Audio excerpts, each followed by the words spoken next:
नमस्कार, मैं हूं नेहा तिवारी सिंह। वीआईपी शक्ति देख रहे हैं आप और वीआईपी शक्ति के इस एपिसोड में हम आपको रूबरू कराने वाले हैं एक ऐसी शख्सियत से जिन्होंने अपने दम पे जिंदगी को कैसे आगे बढ़ाना है, न सिर्फ गुजारना है बल्कि उसे जीना किस तरह से है, अपनी जिंदगी में अपने जज्बे को बनाए कैसे रखना है, इसकी एक मिसाल पेश की है। हमारे साथ आज सर्वेश जी हैं जो कि फ्रीलांस फोटो जर्नलिस्ट हैं। सर्वेश जी, आपका स्वागत है वीआईपी शक्ति में।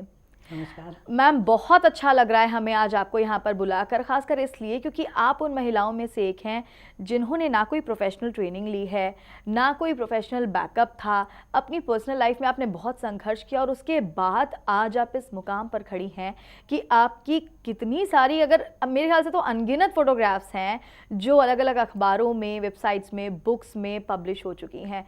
सबसे पहले जानना चाहूँगी, आप बताइए कहाँ से शुरुआत करें, हम इतना कुछ है आपके बारे में जानने के लिए।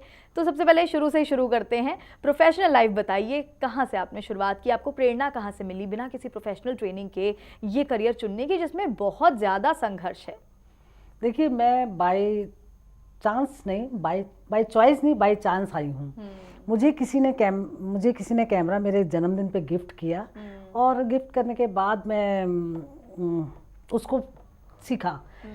कैमरा किसने दिया, क्या दिया, वो एक सुनने वाली बात है कि कैमरा कैसे ये दिया गया जी। मेरी छोटी उम्र में शादी हो गई। शादी के बाद 12 साल बाद अपने हस्बैंड के साथ रही। हस्बैंड के साथ रहने के बाद वो ड्रिंकर था, बहुत ज़्यादा मतलब फिजिकल और मेंटली टॉर्चर करता था। मैंने अपने पेरेंट्स को कहा, पेरेंट्स ने कहा अरे तो क्या हो गया तुम्हें, अगर ये करता है तो अब क्या करें, किस्मत तुम्हारे साथ नहीं है, क्योंकि किस्मत अब पति ऐसा निकल गया तो क्या करें।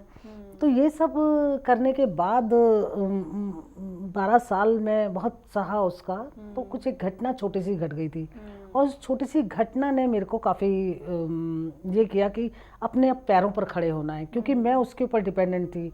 उसके मतलब ससुराल का मतलब है कि पति के ऊपर डिपेंडेंट रहना, जबकि हाउस वाइफ भी पूरा घर का काम करती है, लेकिन फाइनेंशियल इंडिपेंडेंस बहुत ज़्यादा जी। वो ये कहते अरे तुम क्या करती हो, तुम तो घर का ही काम करती हो, ये सब था पूरा।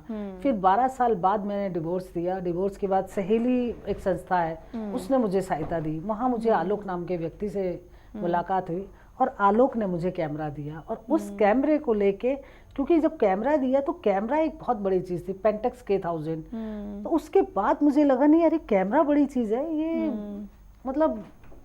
तो फिर मैंने सीखा, किससे कैमरा सीखा। पढ़ी लिखी इतना नहीं थी, उन्होंने भी ये कहा कि पढ़ी लिखी हो नहीं, तुम फोटोग्राफर जरूर बन सकती हो। फोटोग्राफर बनना मतलब एक आसान, ये भी उसके लिए टेक्निकल भी है, बिल्कुल टेक्निकल है। हाँ, पैशन चाहिए जी, और जी। जुनून के साथ साथ आपको वो टेक्निकलिटी सारी पता होनी चाहिए कि कहाँ से अपर्चर, शटर, सारी जो कुछ भी उसमें कॉम्बिनेशंस होती हैं। फिर मैंने कैमरा जब दिया तो मैंने उसे देखा, फिर उन्होंने सिखाया। एक देहरादून का एक फोटोग्राफर थे आनंद ढोंडियाल, उन्होंने कैमरा मुझे दिया और मतलब सिखाया स्पीड अपर्चर क्या होती है। पहला क्लिक मेरा विद्यार्थियों का आंदोलन था और उस आंदोलन ने मतलब उस देहरादून की मैं पहली फोटोग्राफर थी। उसने कहा कि अरे महिला फोटोग्राफर, उनको बड़ा लगा, किसी को नहीं खींचने दे रहे थे। तो मेरे को कहा, पता नहीं कैसे कहा कि हाँ खींच लो। और खींचने के बाद जब फोटो मेरी अच्छी नहीं आई थी, ना स्पीड अच्छा था ना उसमें अपर्चर थे, वो फोटो अच्छी आई और अच्छी नहीं आई। फिर उसके बाद मुझे लगा कि नहीं, आप मेरे को किसी मेल फोटोग्राफर को नहीं किया, मेरे को कर दिया। तो मुझे लगा कि नहीं, कैमरा ये है। फिर मैंने सीखा उसको, फिर निकल गई। फिर जो देखिए, फोटोग्राफी कैमरे में नहीं, आपके अपनी सोच में है। मैं ज़्यादातर, जैसे मेरी एक फ़ोटो छपी थी हिमाचल टाइम्स में, एक छोटा सा बच्चा था, छोटी उम्र का, वो पॉलिश कर रहा था।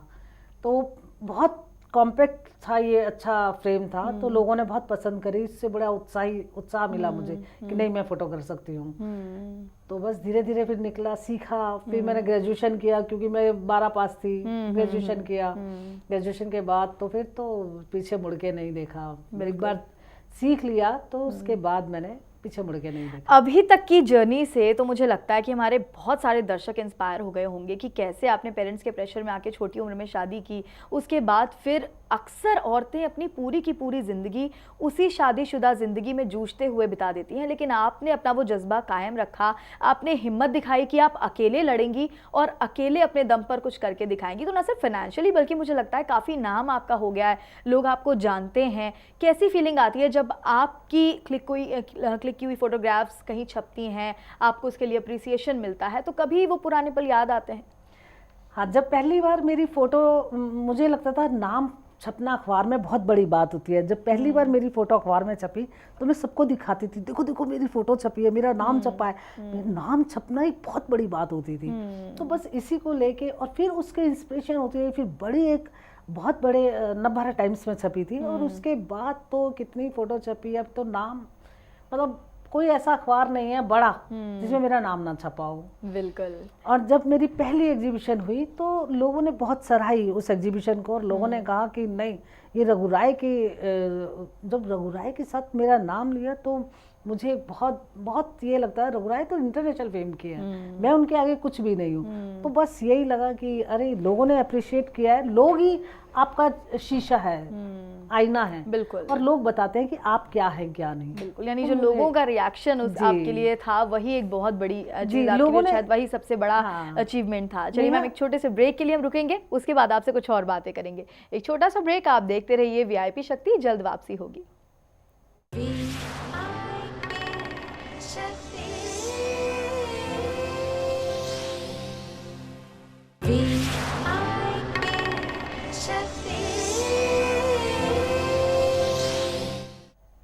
ब्रेक के बाद वीआईपी शक्ति में आपका स्वागत है। हमारे साथ आज सर्वेश जी हैं और उनकी ज़िंदगी के तमाम पहलुओं को हम छूने की, आज तलाशने की कोशिश कर रहे हैं, क्योंकि कहीं ना कहीं हर महिला के लिए एक मिसाल है सर्वेश जी। सर्वेश जी, अगला सवाल मैं आपसे पूछूंगी, जो कि ये है कि आपने उत्तरकाशी में भूकंप आया उसको कवर किया, आपने कारगिल वॉर को कवर किया, आप शूटिंग में गोल्ड मेडलिस्ट रह चुकी हैं, स्पोर्ट्स में इतनी आगे हैं, तो ये जज्बा आपके अंदर कहाँ से आया? शुरू से आप ऐसी थी या बाद में धीरे धीरे इतनी एडवेंचरस हो गई? कैसे नज़रिया बदला आपका? मुझे लगता है शायद बचपन में रही होंगी, फिर शादी हो गई थी। शादी के बाद तो ससुराल वालों ने बिल्कुल कैद करके रखा, तो घूंघट और सिंपल हाउसवाइफ थी। और उसके बाद जब मुझे मौका मिला तो मैंने अपने आप को उतारने की कोशिश करी। मौका मिला तो मैंने उस मौके को छोड़ा नहीं, क्योंकि वो मौका नहीं छोड़ा। मौका छोड़ देती तो फिर तो नहीं, फिर मेरे को जो भी मिला मैंने उसको पकड़ा, और कंपटीशन में मैं मतलब आगे ये बढ़ती रही। और मैं अभी भी, इस समय भी, मैं 58 की हूँ, मुझे लगता है कि मैं स्टिल यंग हूँ। बिल्कुल, और आपको देखकर ऐसा लगता भी नहीं है कि आप 58 की हैं। कोई ये अंदाज़ा नहीं लगाएगा, और उसके बावजूद आप जिस तरीके से आगे बढ़ रही हैं, जो जज्बा है आपके अंदर, उसको देखकर काफ़ी अच्छा लगता है। मैं जिंदगी जीती हूँ ना अपने लिए, और इंस्पिरेशन मैं दूसरों को ये देती हूँ कि नहीं, औरत क्यों घर में कैद रहे, औरत क्यों अपनी जिंदगी नहीं जीती है, क्यों पति और बच्चे और सब पर अपनी नछावर करती है। आपकी अपनी जिंदगी कुछ नहीं है क्या? आप अपने लिए कुछ नहीं करते? मैं अभी भी एडवेंचरस, मेरे को अगर कोई स्पॉन्सर कोई मिले तो मैं आज भारत की पहली महिला बनना चाहती हूँ एवरेस्ट पे जाने के लिए।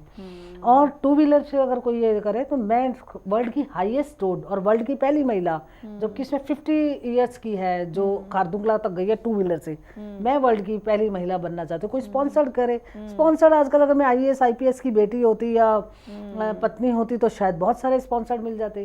अब जब ये नहीं है तो फिर अपनी जिंदगी अपने आप बनानी है और अपने उस पे शर्तों पे जीना है, तो फिर आप नहीं कर सकते हैं। लेकिन वो शौक है ये सब मैं कुछ करूंगी, आप देखना नेहा, जरूर करूंगी मैं, क्योंकि ये है, मैं बस मौके की तलाश कर रही हूँ, कब जाऊं कब ये करूं, लेकिन मैं करूंगी और वर्ल्ड की पहली महिला बनूंगी। अरे वाह, चलिए हमारी शुभकामनाएं भी आपके साथ हैं। बिल्कुल मैं चाहती हूँ कि आप ऐसा करें और उसके बाद फिर से हम आपको अपने शो में बुलाएं और जाने कि वो सफ़र आपका कैसा रहा। लेकिन अभी मैं ये जानना चाहूँगी सर्वेश जी, जब आपने शुरुआत की थी तब महिलाएं इतनी ज़्यादा नहीं आती थी। फ़ोटो जर्नलिस्ट स्पेशली अगर कहा जाए तो फ़ोटोग्राफ्स क्लिक करने के लिए आपको बहुत खतरनाक जगहों पर जाना पड़ता है, कई बार ऐसी जगहों पर भी जाना पड़ता है जहाँ महिलाओं को ही बड़ी अजीब निगाहों से देखा जाता है, और आपने वो सब इवेंट्स ऑलमोस्टली कवर किए हैं। तो कभी आपको अटपटा नहीं लगा कि कुछ असहज आपको महसूस हो कि कहाँ मैं मेल के बीच में एक फ़ीमेल फ़ोटोग्राफ़र खड़ी हुई हूँ, या मेरी यहाँ पर ज़रूरत नहीं है, मुझे कुछ और करना चाहिए? नहीं, मैंने ऐसा कभी नहीं सोचा। फोटोग्राफर हूँ तो अपना काम बखूबी और निकल के कहीं भी जाना है। अगर मेल फोटोग्राफर या मेल कैमरामैन उस दीवार पे चढ़ के फोटो कर सकते तो मैं क्यों नहीं कर सकती? इसी चक्कर में एक बार मैं अपना पैर तुड़ा बैठी थी। हाँ। तो कोई बात नहीं, किसी का मेल का भी टूट सकता था। मैं अपने आप को किसी से कम नहीं समझती। अगर आप देखिए, जब मैं शुरू में थी तो जरूर थोड़ी थोड़ी बातें सुनने को मिलती थी, अरे एक और ये आई है, हतोत्साहित करने के लिए। फिर उसके बाद जब मैं कारगिल वॉर और माउंटेनियर हूँ मैं, और फिर मेरा एग्जाम्पल देने लगे वही मेल फोटोग्राफर कि अरे सर्वेश तो मर्दों को भी मात करती है, वही फोटोग्राफर। तो वक्त वक्त की बात है, अपने आप को एज ए फ्रीलांसर प्रूव करना होता है कि नहीं आप फ्रीलांसर हैं तो आपको प्रूव करना पड़ेगा कि आप अलग हटके।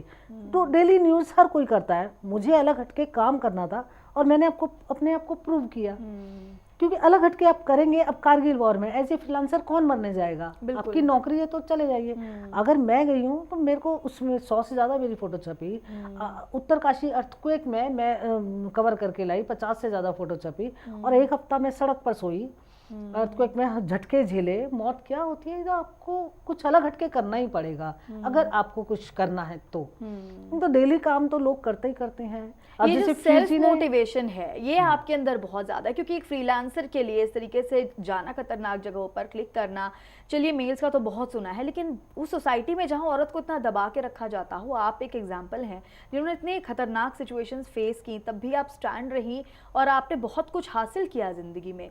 कभी आपको ऐसा लगा कि नहीं मुझे ये नहीं करना चाहिए? वो सेल्फ मोटिवेशन आता कहाँ से है एक्चुअली में, ये मैं आपसे जानना चाह रही हूँ। देखिए, आपको अपने अंदर से अगर आपको एक जुनून है, जैसे ड्रिंक करने वाला कहीं ना कहीं से जुगाड़ कर लेता है, तो मेरे को जुनून है कि नहीं मेरे को कुछ करना है और आगे बढ़ना है। और अपना सबसे बड़ी बात अपना वजूद बचा के रखना है। वजूद बचाने के बाद आप अपने आप को प्रूव भी करना है। तो इसलिए मुझे लगा कि मैं किसी से कम नहीं हूँ। और ये मोटिवेशन आपको अपने अंदर से, शायद मैं कभी घूमी नहीं थी, घर से बाहर नहीं निकली थी, तो मुझे लगा कि नहीं आपको सारा हिंदुस्तान देखना है।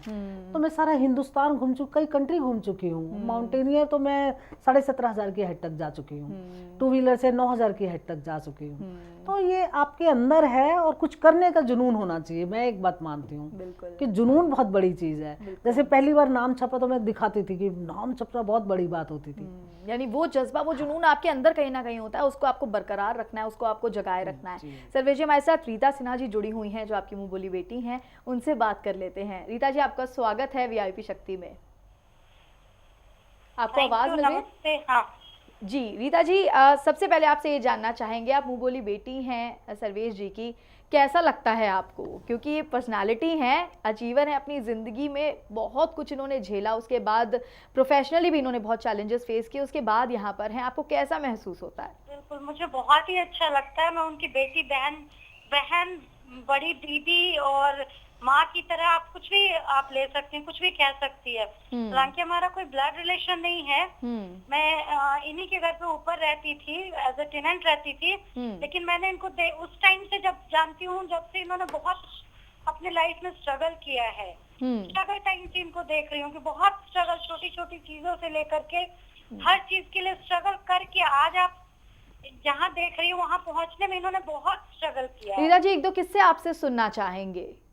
हाँ जी, कुछ किस्से आपसे सुनना चाहेंगे सर्वेश जी के स्ट्रगल के, आपने क्या देखा, कैसे इन्होंने अपनी जिंदगी में सब पाया? रहती थी, जब मैं इनके साथ रहती थी, ऊपर ही इनके रहती थी, तो मैं भी बहुत बड़ी नहीं थी, छोटी थी, लेकिन सोसाइटी का देखा है। प्रोफेशनली तो इन्होंने जो फेस किया होगा वो वही बता सकती है, बट सोसाइटी में देखा, सोशल देखा कि अकेले रहने पे आस पड़ोसी भी कितने परेशान करते थे। हमेशा कुछ हर एक छोटी छोटी सी चीजों के लिए परेशान होना, परेशान करना, ये होती नहीं थी। हमेशा ही इन्होंने बहुत अच्छे से हैंडल किया सब कुछ। और अपने करियर में लगी रही कि हाँ कुछ करना है, इन सब चीजों को इग्नोर करके सबको टैकल करते हुए बहुत अच्छे तरीके से ये आगे बढ़ी हैं। बिल्कुल, बहुत चलिए। मेहनत से, मतलब एज अ रोल मॉडल आप कह सकती हैं। किसी के लिए भी प्रैक्टिकल लाइफ में अगर कोई देखता है इनको, जैसे मैं करीब से जानती हूँ, तो मुझे बहुत कुछ सीखने को मिलता है। चलिए, हमारे जरिए आप कोई मैसेज देना चाहती हैं? सर्वेश जी हमारे साथ ही बैठी हैं, कुछ कहना चाहती हैं तो बोल दीजिए। तो बस इतना कहना चाहती हूँ कि जैसे भी इन्होंने किया है, आगे किसी की भी लाइफ में आए इनको देख करके तो घबराए नहीं और हिम्मत से आगे बढ़े। बिल्कुल, चलिए, हमसे बातचीत करने के लिए आपका शुक्रिया रीता जी। एक छोटे से ब्रेक के लिए यहाँ पर रुकेंगे मैम, उसके बाद आपसे बहुत कुछ जानना है। एक छोटा सा ब्रेक, आप देखते रहिए वीआईपी शक्ति, जल्द वापसी होगी।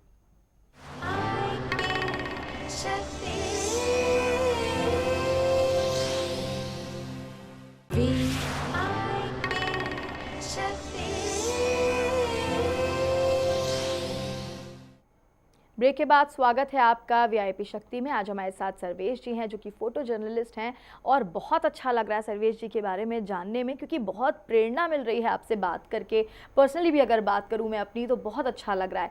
ये जानना चाहूँगी सर्वेश जी, जैसे कि रीता जी बता रही थी कि आपने बहुत कुछ सहा, उन 12 सालों के बाद के फेज़ की हम बात करते हैं तो प्रोफेशनली भी आपके लिए इस मुकाम पर पहुँचना इतना आसान नहीं था।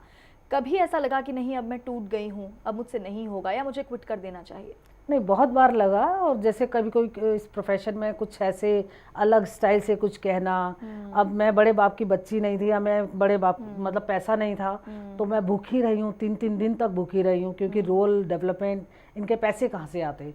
तो पैसे बचाने के लिए, क्योंकि 100-200 रुपया मिलता था, तो इसको बचाने के लिए तो क्योंकि आगे पेमेंट करनी पड़ती थी। अच्छा, क्योंकि फोटोग्राफी करनी है, एक बार शुरू कर दिया तो बस इसके बाद कई दिन भूखे रहना, रात का खाना छोड़ देना, कई दिन तक नहीं खाना, एक समय का खाना, लंगर में रोटी खाना, ये सब था। तो एज अ फ्रीलांसर कभी आपको मुश्किलें नहीं आई? ये मुश्किलें एज ए फ्रीलांसर की मैं बात कह रही हूँ। अब फोटो रोल कहाँ से, डिजिटल अब आया है ना। बिल्कुल, पहले डिजिटल उस वक्त तो टेक्नोलॉजी बिल्कुल अलग थी, बहुत ज्यादा। रोल के पैसे हैं, डेवलपमेंट के पैसे हैं, आगे देना है। अच्छा, जब और भी दुख लगता था कि जब वो सीट पर बैठा है व्यक्ति, वो कहता है अरे खो गई पिक्चर्स, फिर बनवा के लाओ दोबारा। आप ये देखिए ना, कई बार किसने ऐसे स्टाइल से कुछ कहा, अच्छा फ्रीलांसर है तो फ्रीलांसर्स में ऐसे कार्ड दिया, आप आइएगा कभी, मतलब बड़ी बिल्कुल एज अ विमेन, जो आजकल मेरे ख्याल से आज भी वो समाज नहीं बदला है। लेकिन नेहा, मेरा ये है कि मेरा तकिए ने मेरा बहुत साथ दिया, क्योंकि किसके पर अपने आंसू मैंने किसी को नहीं दिखाए, लेकिन मैं रात को जरूर रोती थी कि अपनी सारी चीजें हल्की हो जाऊं और फिर कल अगले दिन के लिए फिर रिचार्ज हो जाती थी बैटरी, कि अगले दिन के लिए फिर निकल गई। जो कहा उसको साइड लाइन कर दिया, रो के मतलब निकाल दिया अपने दिमाग से। पेरेंट्स ने कितना साथ दिया? पेरेंट्स ने शुरू में तो साथ नहीं दिया। शुरू में तो कहा कि हमारी नाक कटवा दी, कैसे लोग क्या कहेंगे, अगर तुम तलाक ले लोगी तो लोग क्या कहेंगे। तो बस इसको कहने में, लोग क्या कहने के चक्कर में पेरेंट्स ने कुछ साथ नहीं दिया।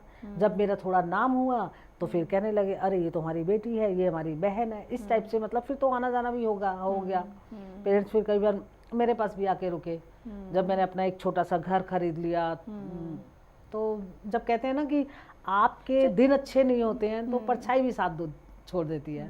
आपने कहा छोटा सा मैंने अपना घर खरीदा, वो छोटा सा घर बनाने में जिंदगी बीत जाती है, उस दौरान बहुत मुश्किलें आई हों? बिल्कुल, मैंने अपना एक पैसा जोड़ के, अब मैंने कभी अच्छा कपड़ा नहीं पहना, मैंने 100 रुपए से ज़्यादा की जूती नहीं पहनी, मतलब वो सब अपनी जो अपनी जो दिन होते हैं खेलने खाने के, वो मैंने सब मारे। अगर मैं घर लेना था तो पैसे कहाँ से आते, ये सब जोड़ जोड़ के एक पैसा करके फिर मैंने घर लिया। मैंने कहा ना कि मैंने काफ़ी एक पैसा इसलिए बचाया कि जैसे रीता ने एक बार कहा कि आप दीदी खाना नहीं खाते हो रात को, खाना उसे मैं कैसे बताऊँ, उसे बाद में पता चला कि मैं खाना इसलिए नहीं खाती हूँ कि पैसे नहीं होते थे। आज पैसा है तो भूख नहीं है, पहले भूख थी तो पैसा नहीं था। बिल्कुल, और यही शायद वक्त है जो ज़िंदगी में सब कुछ दिखाता है। मैम, चलते चलते एक फाइनल कमेंट, हमारी जितनी भी वीआईपी शक्ति के दर्शक हैं जो आपको देख रहे हैं, उन्हें आप क्या मैसेज देना चाहें? देखिए, औरत को औरत बनती नहीं, बनाई जाती है। अगर आप सचमुच कुछ करना चाहती हैं, आप अपने आप को पहचानें। किसी के कहने में आके कि लोग क्या कहेंगे, नहीं, आपके अंदर ये शक्ति है, आप खुद अपने आप को पहचानें और कोई कुछ नहीं कहेगा। आप हिम्मत तो रखिए, हिम्मत अगर है तो कहीं कोई कुछ नहीं कहेगा। अगर लोगों के कहने में आ गए तो चोर उचक्कों को कोई क्यों नहीं कहता, क्यों किसी औरत कमज़ोर, हमेशा कमज़ोर को ही कहा जाता है। और आप क्या कमज़ोर हैं? नहीं ना, तो फिर क्यों लोगों की बात माने? बिल्कुल, यानी कि कमज़ोर हमें खुद को नहीं होने देना है। संघर्ष अगर है तो उसके रास्ते पर हमें बढ़ते ही जाना है, और कहीं ना कहीं मुझे लगता है कि वो मुकाम हर औरत पा सकती है जो आज आपने पाया है। हमसे बातचीत करने के लिए, अपना वक्त हमें देने के लिए आपका बहुत बहुत शुक्रिया सर्वेश जी। तो वीआईपी शक्ति के इस एपिसोड में इतना ही, कल फिर हाजिर होंगे। मुझे दीजिए इजाज़त, नमस्कार।